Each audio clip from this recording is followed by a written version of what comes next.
want you to hear my opening statement. This is the most important election of your lifetime. And whether you like Hillary Rodham Clinton or Donald J. Trump doesn't matter. There is only one person you can vote for.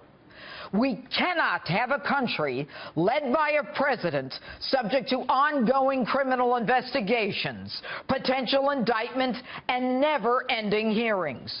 We cannot have a president under that level of scrutiny that inevitably leads to even more questions and more investigations. And irrespective of what happens to her, whether she's indicted or even guilty, it doesn't matter. Her guilt is a moot point. She cannot take the Oval Office.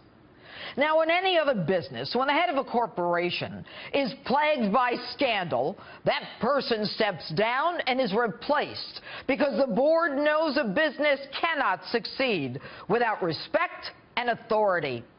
How do you think the world is going to look at the United States when a woman under federal criminal investigation, who's lied repeatedly to the American people, is elected?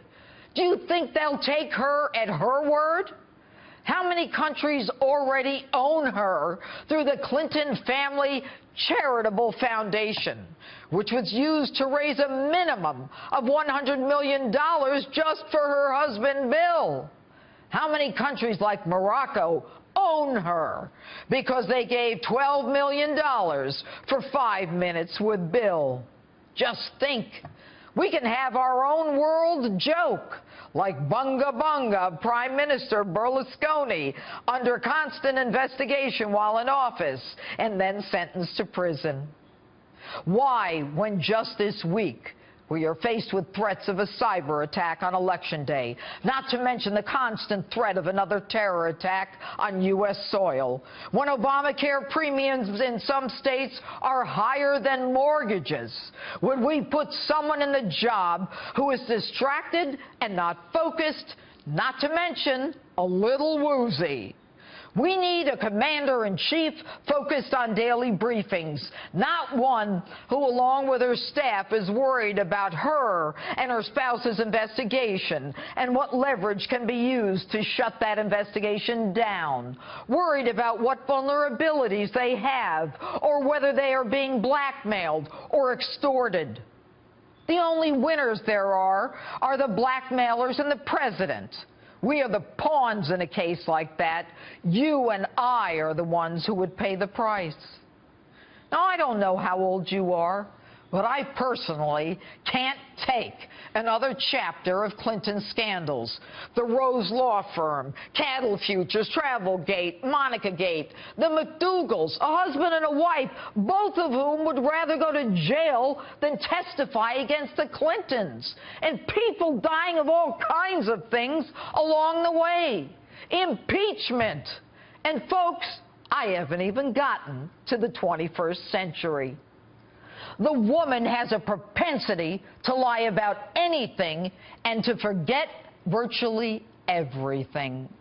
It's hogwash that 20% of our uranium is sold to the Russians, thanks to the Clintons.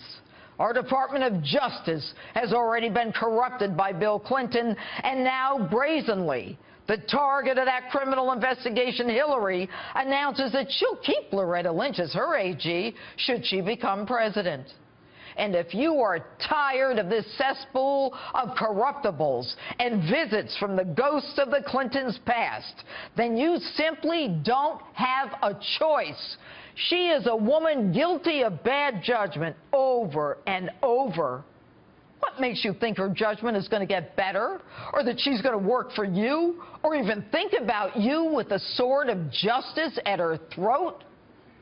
Guilty or not guilty, she is a woman who is neither capable nor worthy of leading our great nation.